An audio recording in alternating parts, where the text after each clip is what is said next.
Hello, everyone. My name is Jennifer. And I'm Daniel. How are you doing today, Daniel? I'm doing great, Jennifer. It's been a productive day so far. How about you? I'm feeling fantastic. I'm especially excited about today's topic. I think we're going to have an engaging conversation. Absolutely. Today, we're delving into something that touches every one of us, our daily routines. It's the rhythm that keeps our lives moving forward. Exactly. From the moment we wake up to the moment we fall asleep at night, we follow certain habits that define our day. But tell me, Daniel, what exactly does a typical day look like for different people? That's a great question. Daily routines can look very different depending on your lifestyle, but they're made up of the little things we do regularly. Throughout today's episode, we'll be sharing our own routines, from the way we start our mornings to how we wind down in the evening. That's right. And along the way, we'll talk about how having a routine can help you feel more balanced and in control. It's all about finding what works best for you. Exactly. But before we dive into that, I'd like to introduce our vocabulary expert, Krystal. After each section, she'll break down key words and phrases to help you grasp the language better. Krystal, we're excited to have you with us today. Thanks, Daniel.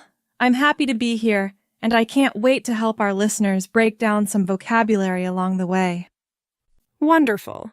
Let's begin with the morning routine. So as a student, my mornings are pretty structured.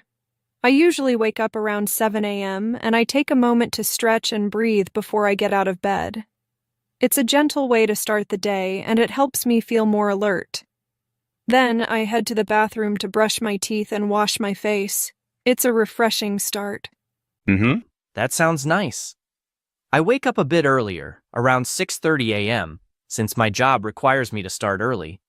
The first thing I do is drink a glass of water to hydrate, and then, like you, I brush my teeth and wash my face. It really sets the tone for the day ahead. Exactly. Hydrating first thing in the morning is such a good habit. After that, I have a light breakfast, like oatmeal or toast, just something simple to get my energy up before classes. Breakfast is essential for me, too. I usually go for eggs with toast, or sometimes I mix it up with a smoothie. After breakfast, I take a few minutes to check my emails and review my to-do list, so I know what's on the agenda for the day. I do the same. I check my class schedule and make sure I'm ready for the day ahead. It's always nice to feel organized before jumping into things. Absolutely. Having that calm, organized start to the day really makes a difference. Now, to help our listeners dive deeper into the vocabulary we've just used, let's hand it over to Krystal. Krystal, could you walk us through some of the key terms from our morning routines? Absolutely, Jennifer. Let's take a closer look at some key vocabulary from your conversation. Stretch. To extend your body or limbs to loosen up your muscles, which Jennifer does to ease into the day. Hydrate. To give your body water. Daniel starts his day with a glass of water to hydrate himself. Light breakfast. A small, simple meal in the morning, like oatmeal or toast. Jennifer prefers a light breakfast to get her energy up for the day. To-do list. A list of tasks you plan to complete during the day. Daniel reviews his to-do list every morning to stay organized. Those are some useful terms from your morning routine. Now, back to you, Jennifer. Thanks, Krystal. I think understanding these terms in context really helps our listeners absorb them better. Absolutely. And now that we've got the morning covered, it's a great time to move on to the afternoon routine. Shall we, Jennifer? Sounds perfect, Daniel. Afternoons for me are when I'm most focused. I usually have classes or study sessions, and I try to take it one step at a time. If it's a long study session, I make sure to take short breaks to stretch and move around. It helps keep my mind fresh. That's a smart approach. My afternoons are usually the busiest part of my day, with meetings or project work. But like you, I make sure to take breaks, even if they're just a few minutes. I find that stepping away from the desk to stretch or get a snack really helps me recharge. Exactly. Breaks are so important even if they're brief. After lunch, I regroup and prepare for the second half of the day. Lunch is typically something light, like a salad or a sandwich.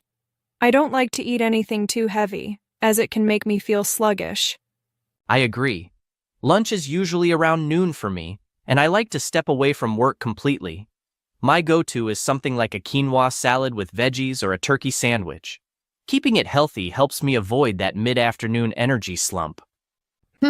That sounds like a great option. After lunch, I tackle my bigger assignments, making sure to get them done while I still have energy. It feels good to wrap up those important tasks before the day winds down. Yeah, I do the same. After lunch, I focus on key projects that require my attention and try to knock them out while I'm still feeling productive. All right, Krystal, could you take us through the vocabulary from our afternoon routines? Certainly, Daniel. Let's break down some of the key terms. Focused. Giving your full attention to something, like how Jennifer stays focused during her study sessions. Recharge. To regain energy, which Daniel does by taking short breaks throughout the day. Regroup. Taking a moment to organize your thoughts and prepare for the next part of the day. Sluggish. Feeling slow and lacking energy, which can happen after a heavy lunch, but both Jennifer and Daniel avoid that by eating light. Knockout. An informal phrase meaning to complete tasks or finish work efficiently. Daniel said he likes to knock out his key projects while he's still productive. Energy slump. This refers to a dip in energy, usually in the afternoon after lunch. Daniel mentioned avoiding an energy slump by eating a healthy lunch. Those are the key words for the afternoon. Now, let's shift to the evening routine. Back to you, Jennifer. Thanks, Krystal. That was really helpful. It's amazing how just a few key words can really make things clearer. Exactly. I love how practical these terms are. You can use them every day. All right, let's wind things down by talking about our evening routines. Evenings are when I like to unwind and relax after a busy day of classes. After dinner, I usually take a short walk or do some light stretching to help me de-stress. It's a peaceful way to close out the day. I totally relate to that. After work, I make time to relax too, whether it's listening to music or going for a walk. Dinner is usually around 7 p.m. for me, and it's something simple but satisfying. I like grilled salmon with veggies or a stir-fry with rice. That sounds delicious. My dinner is usually something quick and easy, like pasta with vegetables or a rice bowl. Once dinner is done, I always make sure to brush my teeth and wash my face. It's such a small part of my routine, but it helps me feel refreshed and ready for bed. Oh, definitely. Brushing my teeth and washing my face feels like pressing the reset button after a long day. It's a simple way to shift into relaxation mode. After that, I usually wind down with a book or a cup of herbal tea before bed. That sounds really calming. I also avoid screens before bed, instead spending some time reading or listening to music. I aim to get to bed around 10 p.m. so I'm well rested for the next day. Same here. I stick to a consistent bedtime too, around 10:30 p.m., and it's amazing how much better I feel the next day when I get a full night's sleep. All right, Krystal. One last time, could you walk us through the vocabulary from our evening routine? Absolutely, Jennifer. Let's go over the key phrases from your evening routines. Unwind. To relax and let go of stress, like what Jennifer and Daniel do after a busy day. Reset button. A metaphor for starting fresh, which Daniel mentioned when talking about brushing his teeth and washing his face. Wind down. Similar to unwind, it means to gradually slow down and prepare for sleep. Herbal tea. A caffeine-free tea that helps you relax, which Daniel drinks before bed. And that wraps up the vocabulary for today. Back to you, Jennifer and Daniel. Thank you so much, Krystal, for guiding us through those key words and phrases. It really helps to understand the language in context. Absolutely. It makes it easier to remember when we see how the vocabulary fits into everyday life. So, we've shared our daily routines, from morning to evening, and touched on how important it is to create balance throughout the day. Exactly. Whether you're working, studying, or just trying to structure your day better, having a routine that works for you is key to staying organized and feeling in control. And remember, it's not just about staying productive. It's about taking those moments to relax, recharge, and take care of yourself. All right, well, that's all for today's episode. We hope this conversation gave you some helpful insights and tips for your own routine. A big thank you to Krystal for breaking down the vocabulary today. We really appreciate it. Thanks for joining us, everyone.